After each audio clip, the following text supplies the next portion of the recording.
Seattle has always been known as a city where rain washes away yesterday's footprints. But some footprints never disappear. 5 years after resigning from the police department, former detective Jack Donovan receives an anonymous package containing a newspaper clipping from the final case he failed to solve. A series of unexplained deaths officially ruled as accidents. Hello, everyone, and welcome to KCA Production, where every story keeps you on the edge of your seats. If you enjoy thrilling mysteries and unforgettable movies, do not forget to subscribe to KCA Production, like this video, and share it with your friends. Today, we are bringing you a movie titled The End. It's a movie about a former detective, Jack Donovan, who, after resigning from the police department, and 5 years after, he gets a message that says, "The light starts where it ended." Every ending is someone's beginning. Every secret waits for its final chapter. This is Seattle, Washington. Rain falls over skyscrapers, bridges, and quiet neighborhoods.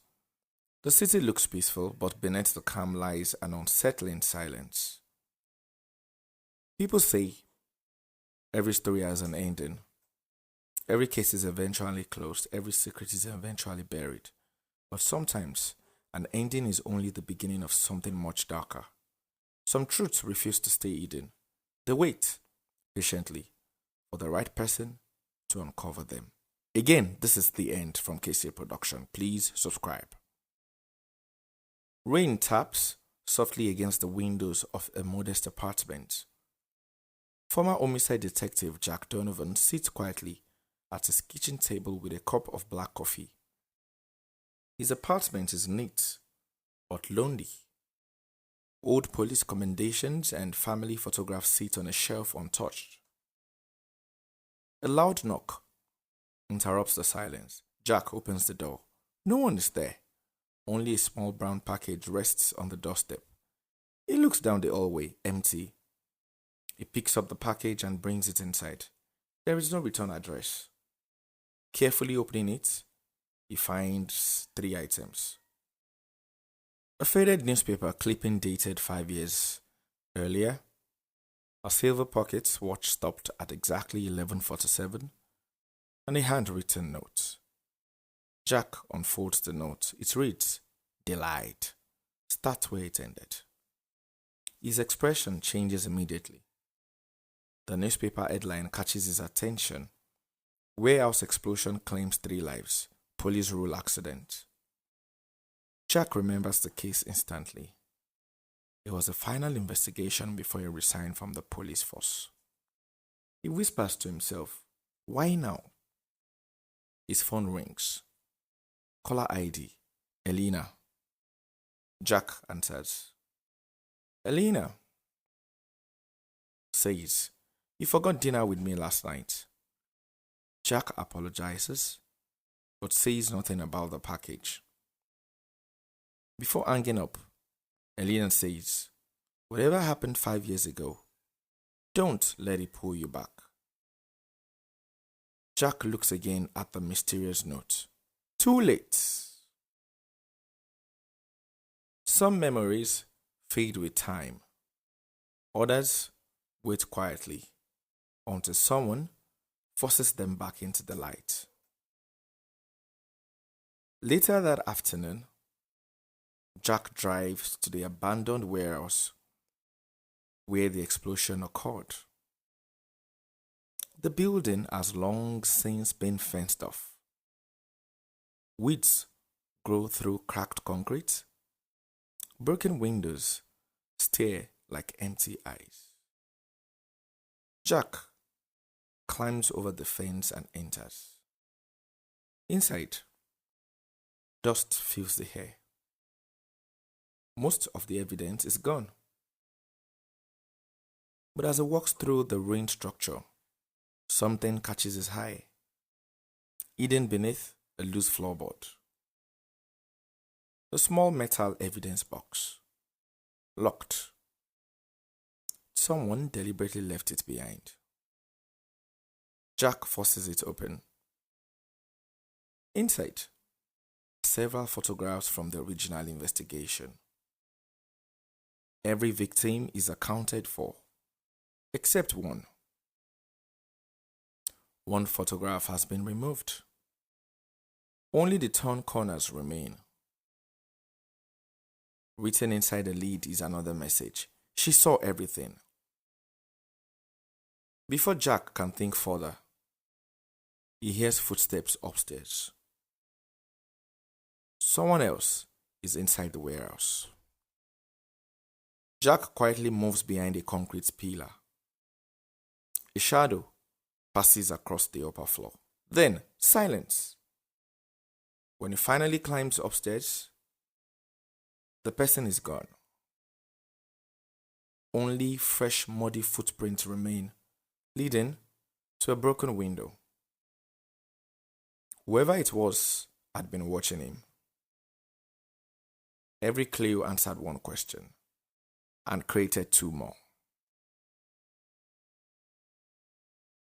That evening, Jack returns home carrying the evidence box.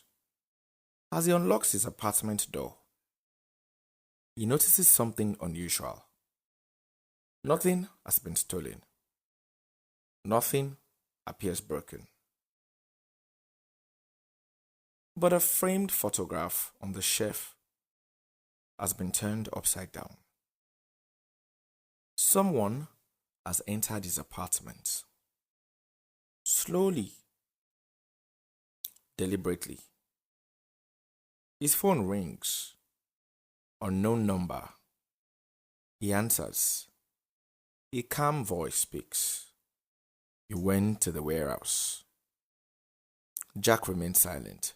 Good. Jack finally responds. Who are you? A brief pause. Then, you were always supposed to reopen the case. Jack's grip tightens on the phone. What do you want? The voice replies, the truth. The line goes dead.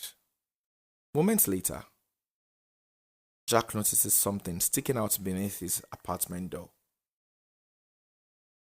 Another envelope. Inside is a single photograph. A woman standing outside the warehouse 5 years earlier. Her face has been circled in red ink. Written across the back are the chilling words. Find her before they do. Jack stares at the photograph. For the first time, he realizes this is no prank. Someone is guiding him toward the truth. Someone else is trying to stop him. The game has begun. 5 years ago, Jack believed the case had ended in tragedy. Tonight, he learned the truth.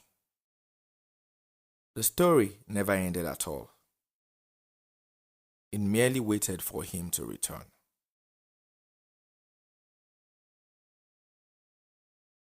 Rain continues to fall over Seattle.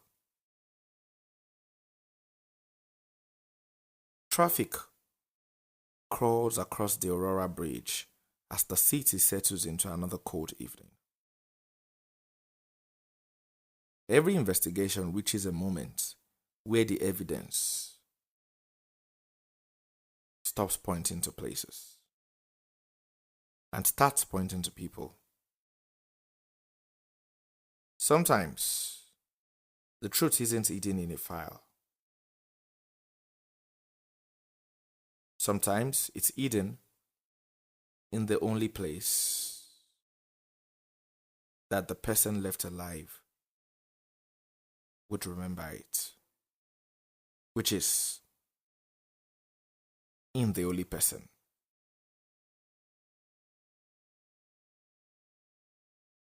That night at Jack's apartment, Jack spreads everything across his dining table. The newspaper clipping, the stored pocket watch, the evidence box, and the photograph of the unidentified woman. He studies every detail through a magnifying glass. The woman's reflection is faintly visible in the warehouse window. Behind her is a diner sign. Jack zooms in on the image using his laptop. The blurred neon letters slowly became readable. Arbor Moon Diner. Jack smiles. Now we're getting somewhere. He grabs his coat and heads for the door. The small roadside diner hasn't changed in years. Jack is there later.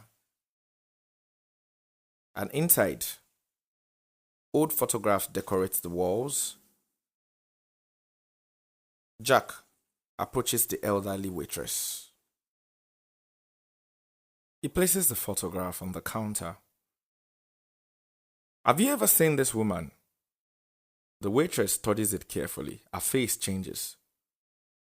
She used to come here almost every Friday. Quiet girl. Always ordered coffee. Always sat by the window.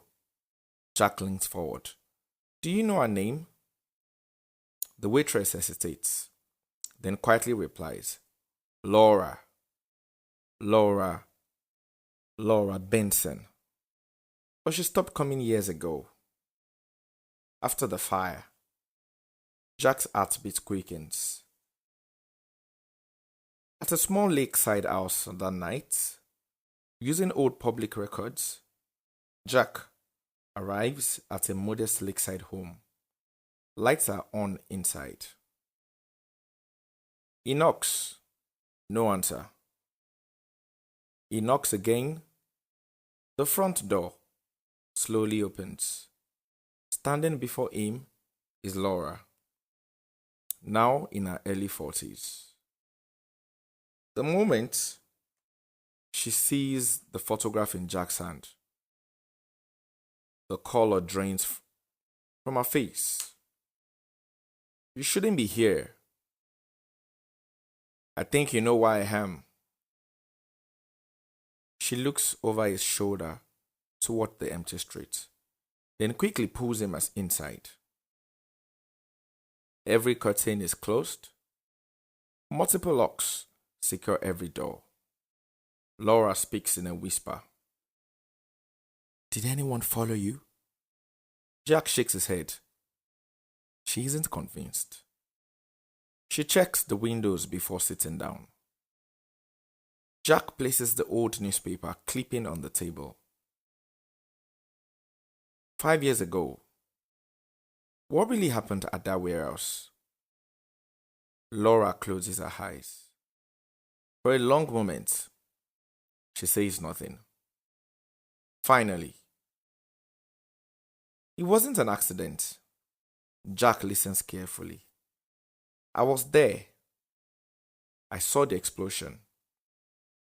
But the explosion wasn't what killed those people. Jack freezes. What do you mean?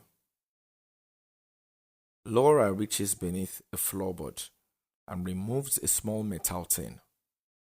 Inside is an old memory card wrapped in plastic.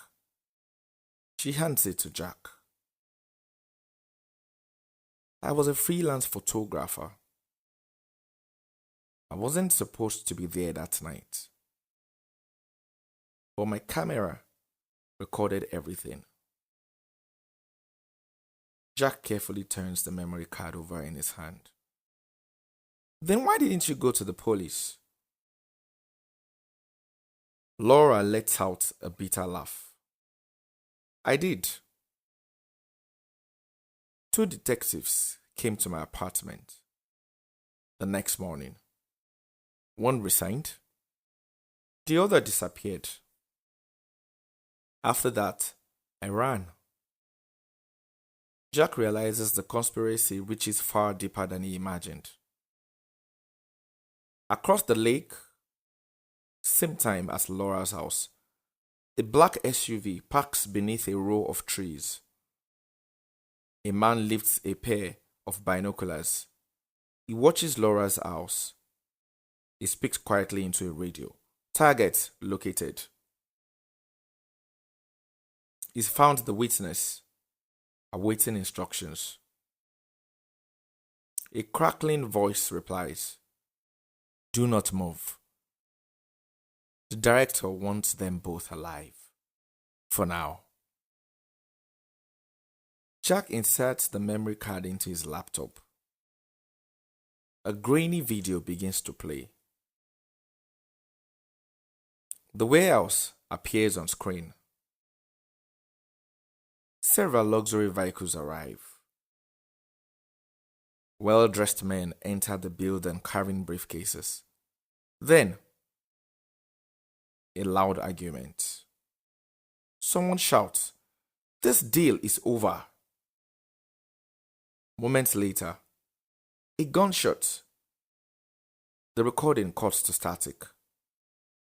Jack and Laura stare at the frozen screen. Jack slowly looks at her. This wasn't just a cover-up. It was murder. Before Laura can respond, the lights suddenly go out. Darkness. Then, 3 sharp knocks echo at the front door. Knock, knock, knock. Neither of them moves. Jack quietly reaches for the fireplace poker. Laura whispers, "They are here." Jack had finally found the witness. But in the world of buried secrets, finding the truth is often the moment the real danger begins. Outside the house, unseen eyes were watching.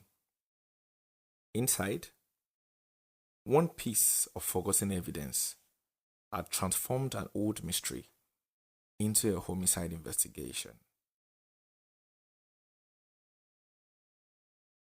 Rain pounds the streets of Seattle as police sirens echo in the distance. The truth had finally surfaced, but every truth has a price, and someone was determined to make sure Jack would pay it.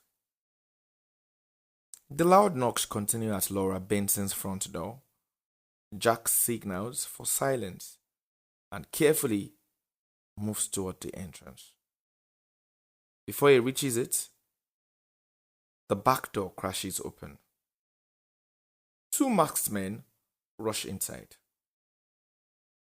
Jack tackles one attacker, while Laura narrowly escapes the second. During the struggle, Jack grabs the memory card and shouts for Laura to run.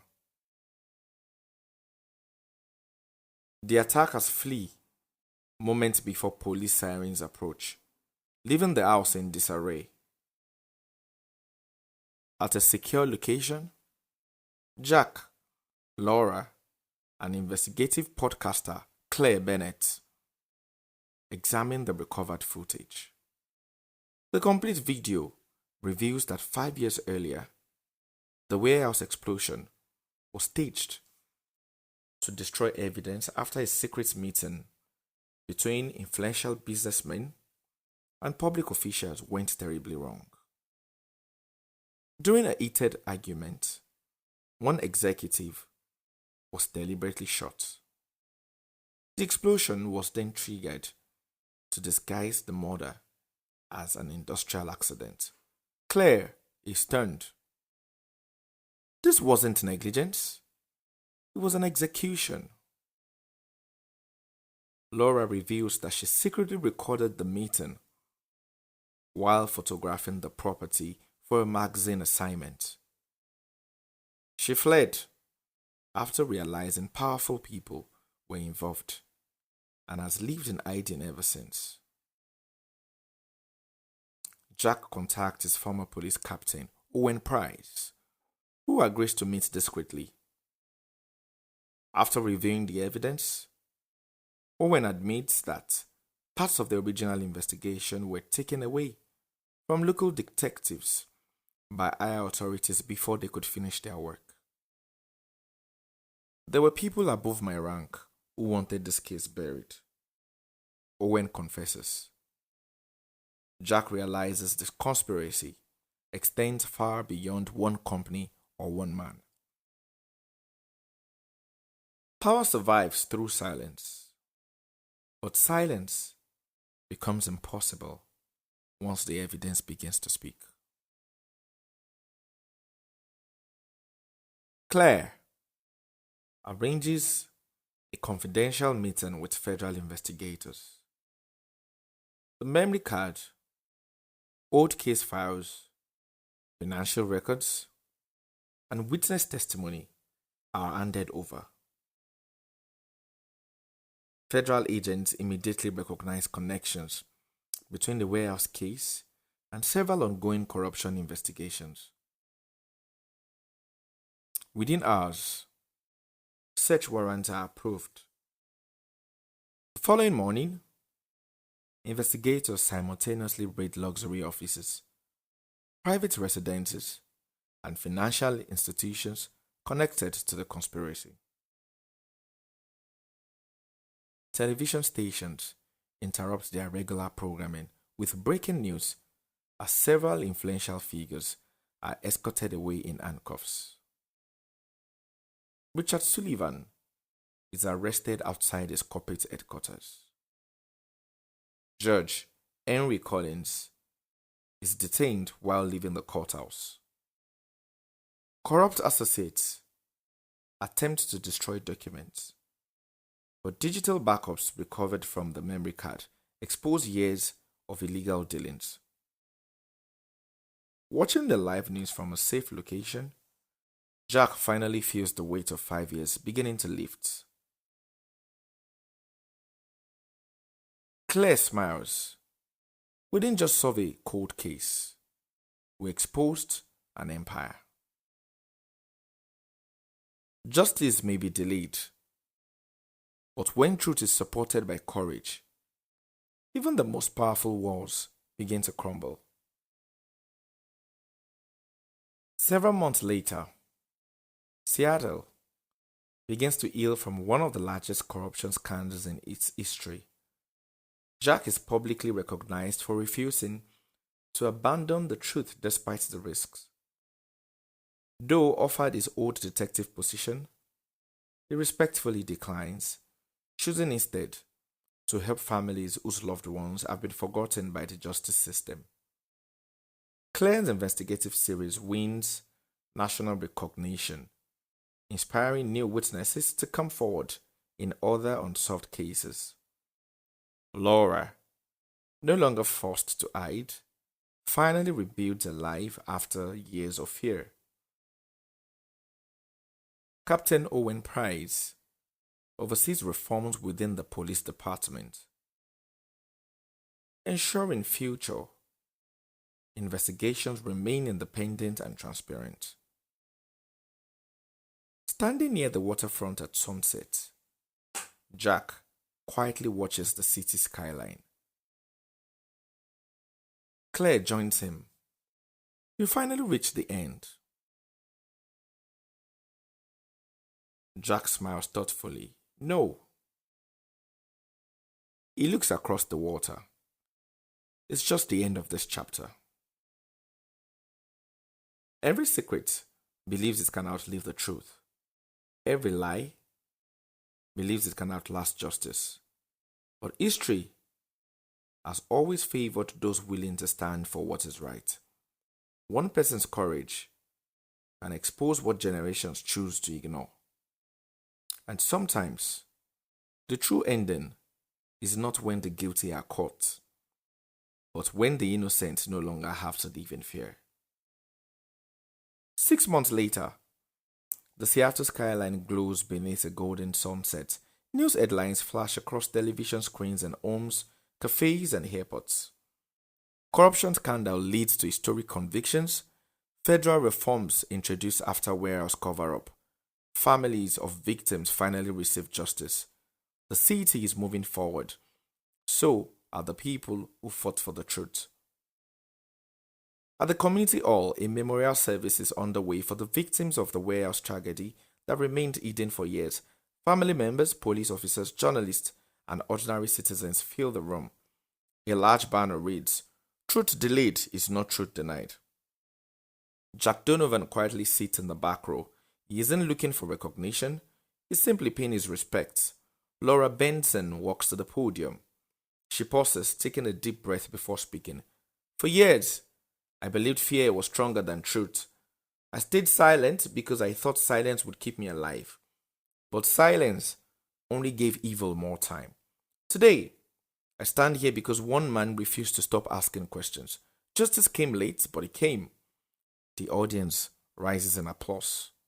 Jack lowers his head, humbled. At the waterfront that evening, Jack stands alone overlooking Elliott Bay. The rain has finally stopped. Claire Bennett approaches, holding 2 cups of coffee. She hands one to Jack. "You know, most people would have walked away after that first anonymous package." Jack smiles faintly. "I almost did." Claire laughs. "I'm glad you didn't." For a moment, they simply watch the ferries crossing the water. "So what's next?" Jack looks toward the horizon. "For years, I thought my job was solving cases. Now I'm sure it's helping people who were forgotten." Claire nods. "I'm sure you'll be good at that." At the Seattle Police Department, Captain Owen Price addresses a room filled with detectives. On the wall behind him is a new policy titled Independent Case Review Initiative. No investigation will ever be closed because someone powerful says it should be. Every victim deserves the truth. Every officer deserves the freedom to follow the evidence. The room erupts in applause. A new generation of detectives leaves the briefing with renewed purpose. At a podcast studio that night, Claire records the final episode of our investigative series. A red recording light turns on. People often ask why the story matters. It matters because corruption survives when good people believe one voice can't make a difference. Jack Donovan proved otherwise. This wasn't just the end of one investigation. It became the beginning of accountability. She removes her headphones and smiles as the recording ends. At the city park at sunset, Jack walks through a quiet park. Children laugh nearby, families enjoy the evening. Life goes on. His phone vibrates. A message appears from an unknown sender. He pauses before opening it. The message contains only 4 words. "Thank you for believing." No name, no number. Jack smiles, then deletes the message. For the first time in years, he isn't looking over his shoulder. He slips the phone into his pocket and continues walking. Every story promises an ending, but the best endings leave behind something greater than closure. They leave hope. Jack learned that courage is not the absence of fear. It is choosing what is right despite it. Truth may be delayed, hidden, or challenged, but it cannot remain buried forever. In every generation, there will be people willing to protect lies, and there will be people willing to expose them. The future belongs to those who refuse to stop searching for the truth. Thank you for watching The End, proudly presented by KCA Production. We hope this story reminded you that integrity, courage, and perseverance can overcome even the darkest secrets. If you enjoyed this movie, Do not forget to like, share, and subscribe to KCA Production for more original stories filled with suspense, drama, and unforgettable moments. This is the end, and we have gotten to the end. Leave a comment below and tell us what you thought of the ending. Until our next production, stay inspired, stay courageous, and remember, every ending can be the start of a new story. This is KCA Production. Okay, bye.